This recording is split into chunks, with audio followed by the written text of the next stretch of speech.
Children's cancer research was our charity of choice, or exploring downtown Philly, the Art Museum, the Franklin Institute, or studying for the actuarial exams that I was already conquering on my own.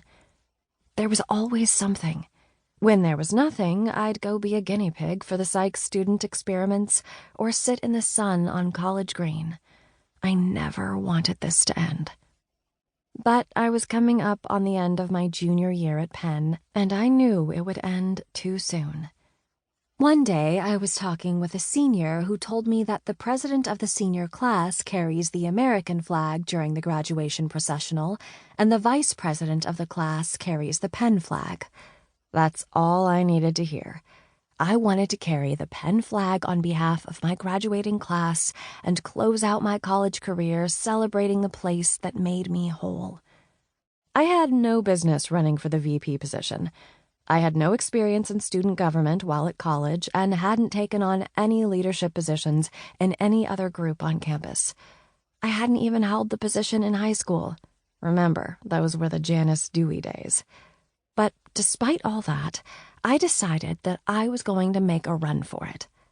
I remember finding out that I was running against my classmate, James.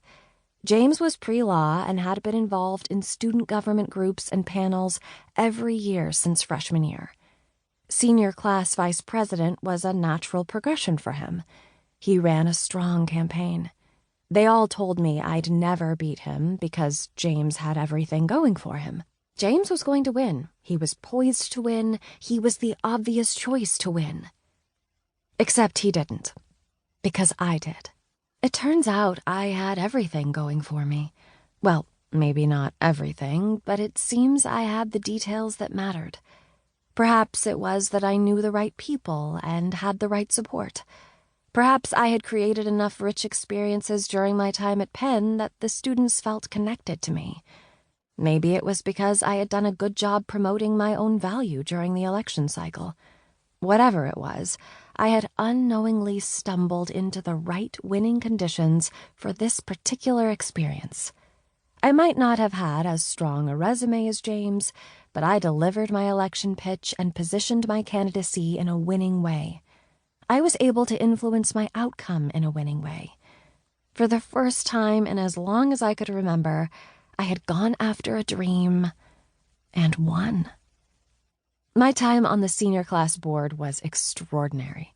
We created countless experiences for our class, including launching a month-long event called the Feb Club, which later became a Penn tradition.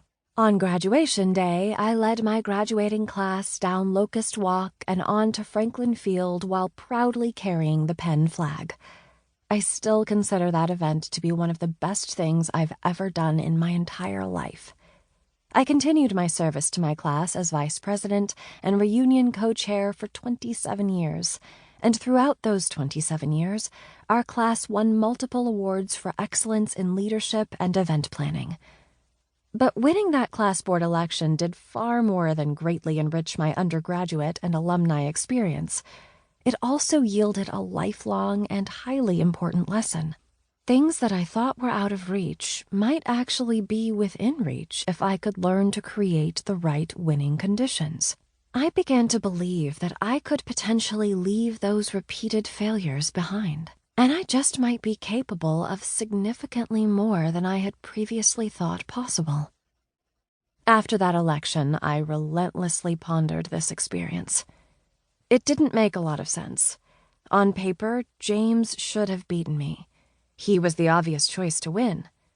Back in high school, I should have beaten Janice. Why did these results play out the way they did? Why doesn't the best candidate or the best work always win? If you truly are the best, is there a way to ensure that your best does win? I thought about this constantly, almost to obsession. I pondered other life experiences beyond those elections. I could not stop thinking about this idea of winning conditions. I could not stop considering whether success and failure might go beyond the work or effort itself and might also be influenced by the manner in which you share or present that work or effort. This idea seemed to permeate everything I did and everything I wanted to.